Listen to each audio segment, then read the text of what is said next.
Les gars, apprenez à vous discipliner sexuellement. D'accord? Si vous avez des grands projets, des grands rêves, d'accord, apprenez à maîtriser votre sexe. Ça, c'est l'un des premiers trucs que j'ai arrangé dans ma vie. Il y a plusieurs années, j'étais au Mozambique. J'étais allé faire du basket là-bas. Et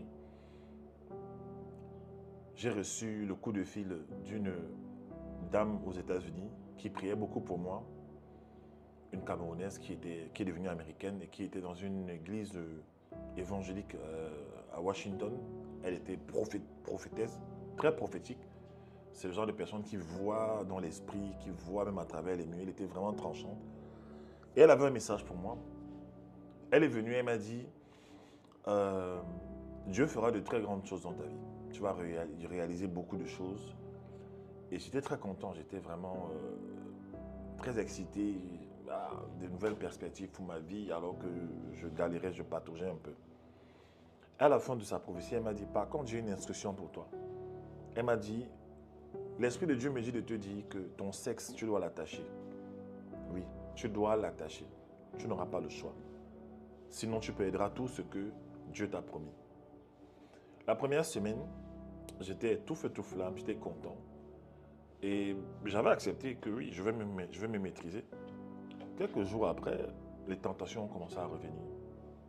Et je me suis laissé, j'ai continué à vivre comme avant, un peu de désordre. Parce que j'étais basketteur, les femmes de gauche à droite. Et ça n'a pas plu à Dieu. La même semaine, un vendredi, je me souviens, je me suis couché et j'ai fait un rêve horrible dans lequel je perdais tout.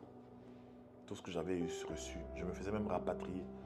Toutes mes bénédictions, toute ma richesse, j'avais tout perdu. C'était un rêve qui m'annonçait le futur, ce que ma vie deviendrait. Et je me suis levé de ce rêve, j'ai raconté ça à cette dame, je l'ai appelée de toute urgence. Elle m'a dit, je t'ai déjà donné une prophétie. Si tu t'amuses, tu vas rater ta vie et tu n'auras que tes propres yeux pour pleurer. N'accuse personne parce que Dieu t'a donné une chance.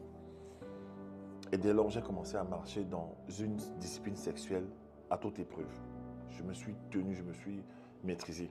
Et à la clé, euh, elle m'avait promis dans sa prophétie que j'allais rencontrer une femme qui allait m'aimer. C'est mon épouse. Et qu'avec elle, j'allais faire ma vie. Et depuis lors, jusqu'à aujourd'hui, ça fait près de 20 ans plus tard, d'accord, j'ai toujours maintenu une discipline sexuelle très forte. Ça m'a permis de faire beaucoup de choses, de créer, d'écrire, de briller, d'accord. J'ai une faveur qui m'accompagne. J'arrive à faire réussir beaucoup de gens. C'est une grâce.